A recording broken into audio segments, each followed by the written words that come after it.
Before you continue reading, heaven asks you to be still for a moment. Not the kind of still that comes from exhaustion, and not the kind that comes from giving up, but the kind that comes from finally trusting that something larger than what you can see is already working on your behalf. There is something happening behind the scenes of your life that you cannot yet fully see. Something has already taken place, something has already been set in motion, and although you may not know it yet, the effects of it are moving toward you right now, quietly but undeniably, the way a tide turns before anyone standing on the shore realizes the water has changed direction. Someone has been removed. Not slowly, not gently, not after a long and drawn-out conversation where both sides were heard and boundaries were carefully negotiated. Someone has been removed the way a thorn is removed from skin, with a sudden, necessary clarity.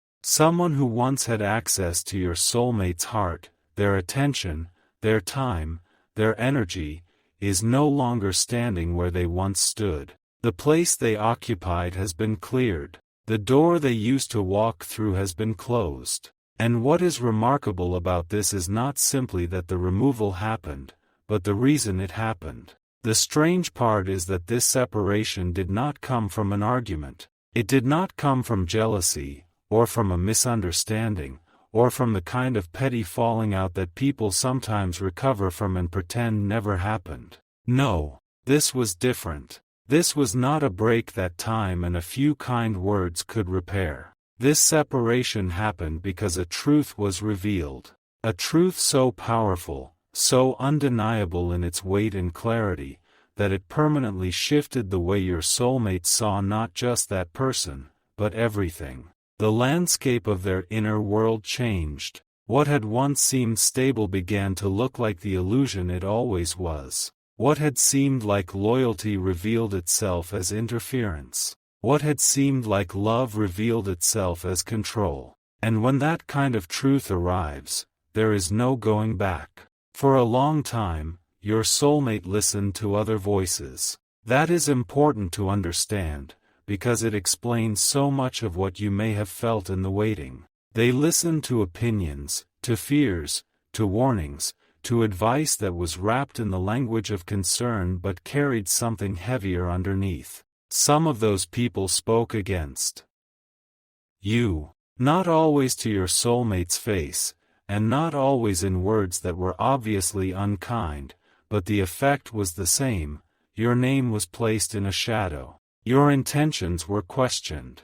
The love you carried was framed as something suspicious, something not to be trusted, something that your soulmate would be better off walking away from. And there were times, in the quiet moments, when your soulmate wondered if those voices were right. There were moments when they questioned what they felt. When they held the connection between you in their hands and turned it over and tried to find the flaw in it, tried to see what everyone else seemed so certain was there. There were seasons when they tried to pull back, tried to replace the feeling with something safer, something more approved of, something that would not attract so much commentary from the people they trusted. They tried to ignore the pull they felt toward you. They tried to rationalize their way out of something that lived beneath rationality. But heaven has a way of bringing hidden things into the light. It does not announce itself when it does this. There is no dramatic moment with thunder and revelation descending from above. It happens quietly, in the accumulation of small experiences, in the slowly building weight of truth that no amount of distraction can hold back forever. And recently something happened that your soulmate could not dismiss, could not explain away, could not fold into the narrative that others had built for them. A realization settled in. A revelation arrived not from outside but from somewhere inside them, in that place where they have always known more than they allowed themselves to admit. A moment of clarity broke through the surface of everything they thought they understood. The fog began to lift. It did not lift all at once. Fog rarely does. But they started to see shapes through it, started to feel the difference between the opinions they had been handed and the truth they carried in their own body. The confusion that had kept them circling, kept them uncertain, kept them reaching toward you and then pulling back, it began to lose its grip. And in the place where confusion had lived, something new began to grow. Something quiet but unshakable. The kind of knowing that does not need to be explained to anyone else because it exists in a place deeper than words. For the first time, they began to see you through heaven's eyes instead of through the accumulated opinions of people who never understood what this connection was. That is when everything changed. The person they cut off was standing between them and their destiny. It does not matter which category that person falls into, whether they were a close friend who had slowly become a source of poison, an ex-lover whose influence lingered far past the expiration of the relationship,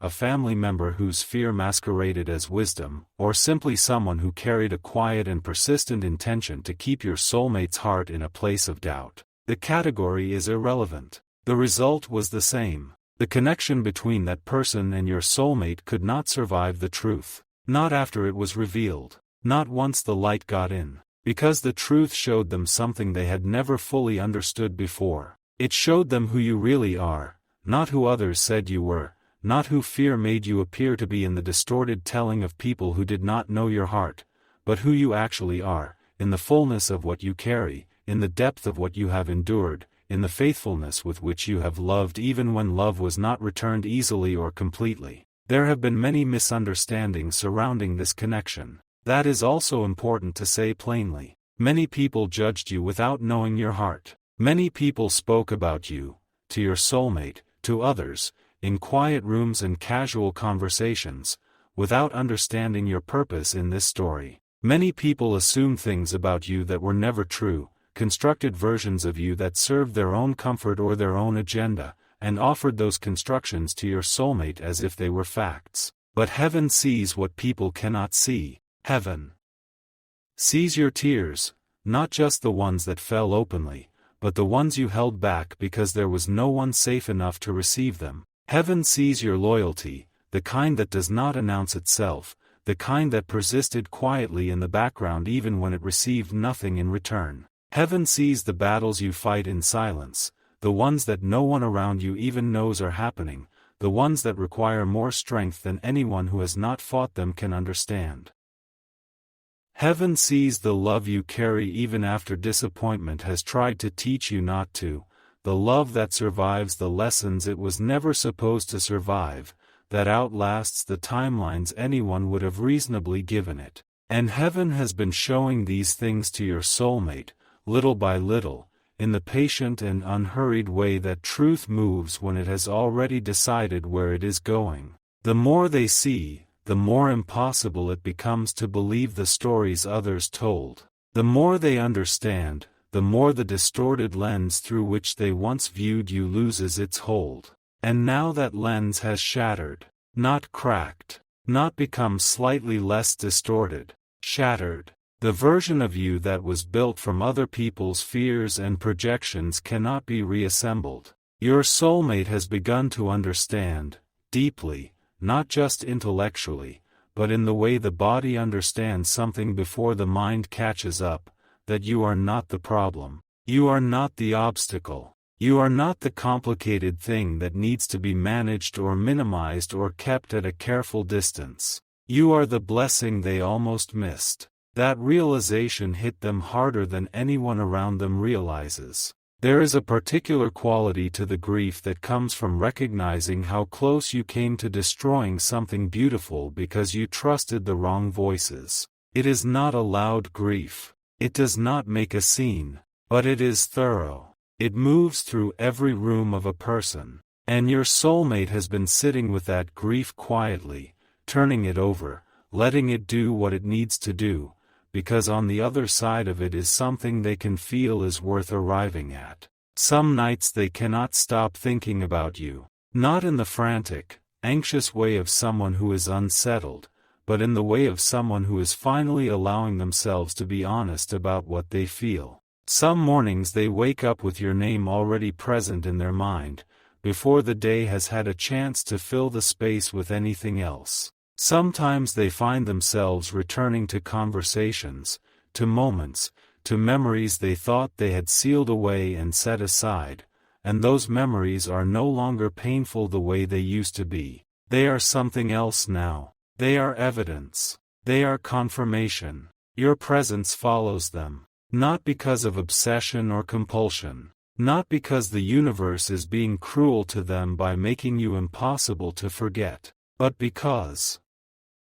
souls recognize what minds sometimes struggle to articulate, because something in them knows, at a level beneath strategy or logic or careful self-protection, that you are relevant to their future, that you belong to the part of their life that has not yet happened but is already true. And now that their mind is beginning to catch up to what their soul has always known, the recognition is growing louder. They have started seeing patterns, started noticing things, the way certain signs keep appearing, the way certain feelings refuse to die no matter how many times they are told to, the way the world keeps finding small ways to remind them of what they felt when they were closest to you. They have started arriving at the same conclusion no matter which direction their thinking takes them. You. Again and again, no matter the path, the conclusion is you. And eventually they had to ask themselves the question they had been avoiding. Not because the question was scary, but because the answer was bigger than what fear had room for. Why does this connection remain? Why does this feeling survive every obstacle that has been placed in its path, every season of doubt, every attempt to replace it with something more convenient? Why does the echo of you refuse to quiet inside their heart even when everything external tells them it should have faded by now?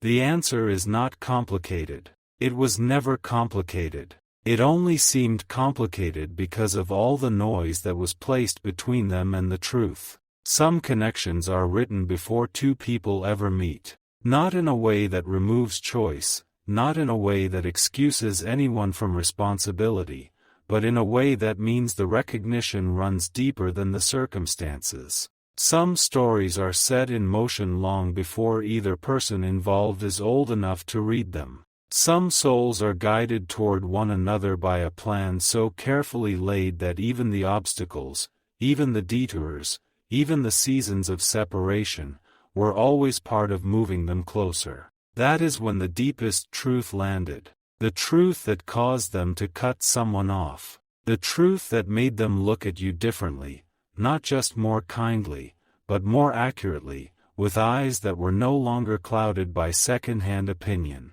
The truth that made them realize that protecting this connection was not naive or dangerous or something to be talked out of. The truth that made them see that you are not just another person passing through their life, not just another chapter that teaches them something useful and then closes, not just another experience that shapes them for whoever comes next. You are the one heaven chose for them. When that truth settled into them, not just as an idea they entertained but as something they felt in the whole of their body, something in them shifted at a foundational level. Fear began losing its power. Not all at once, and not without a fight, but systematically, the way a structure loses integrity once its foundation has been compromised. Outside opinions began losing their influence. The people who had spoken most loudly against you began to sound the way wind sounds, present, sometimes loud,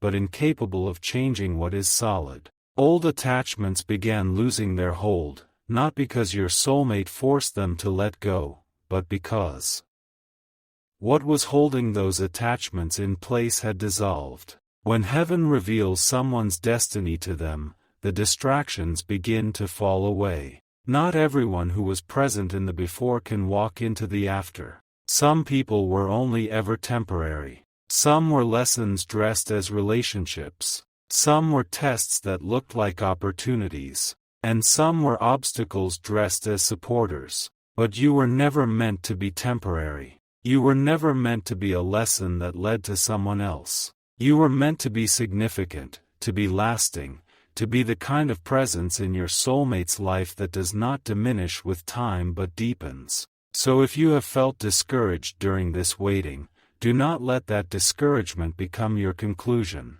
If you have felt invisible, If you have wondered whether any of this is real or whether you have simply been hoping too long and too hard for something that was never coming, know this: the feeling of being unseen is not proof that you are unseen. The silence is not proof that nothing is happening. Some of the most important movements in a person's story happen in complete quiet, behind scenes that no one has access to yet. Even now, pieces are moving into place. Hearts are being prepared for what is coming.